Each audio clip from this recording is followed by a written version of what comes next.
நான் லவ் பண்ணி உனக்கு ரொம்ப கஷ்டம் கொடுத்துட்டேன்ல. ஏன் கேட்க மாட்டேன்? நீங்களாம் ஈஸியா லவ் பண்ணுவீங்க, நாங்க பார்க்கணும்.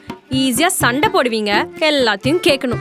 செட் ஆகலன்னு சொல்லுவீங்க, பிரிச்சு விடணும். அவன் தான் வேணும்னு சொல்லுவீங்க, சேர்த்து வைக்கணும். இப்படி உங்களுக்காகவே வாழ்ந்து எங்களோட பாதி வாழ்க்கை போயிடுச்சுடி. லவ் பண்ற பொண்ணை கூட வச்சு சுத்ததுலாம் எவ்வளோ பெரிய கஷ்டம் தெரியுமா? லிட்ரலி நாங்களாம் காசே வாங்காத ஒரு பேபி சிட்டடி. உங்களுக்குலாம் எங்க புரிய போகுது? ஃப்ரெண்டா இருக்கிற நாங்க கமிட் ஆனா தானே.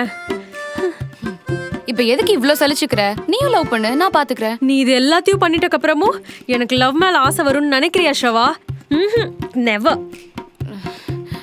சரி, நான் உனக்கு கால் பண்ணி எல்லாம் ஓகேன்னு கேட்க போறேன். ஷவா, ஐய, நீயே அவனை விடணும்னு நினைச்சா கூட அவன் ஒண்ணு விட மாட்டான் போலயே. போ பேசு. ஹலோ, இதோட ஃபுல் வீடியோ பார்க்க ஹேண்டில் கீழ இருக்கிற ப்ளே பட்டனை கிளிக் பண்ணி பாருங்க. 60 வருட நம்பிக்கை. Anand banians and briefs.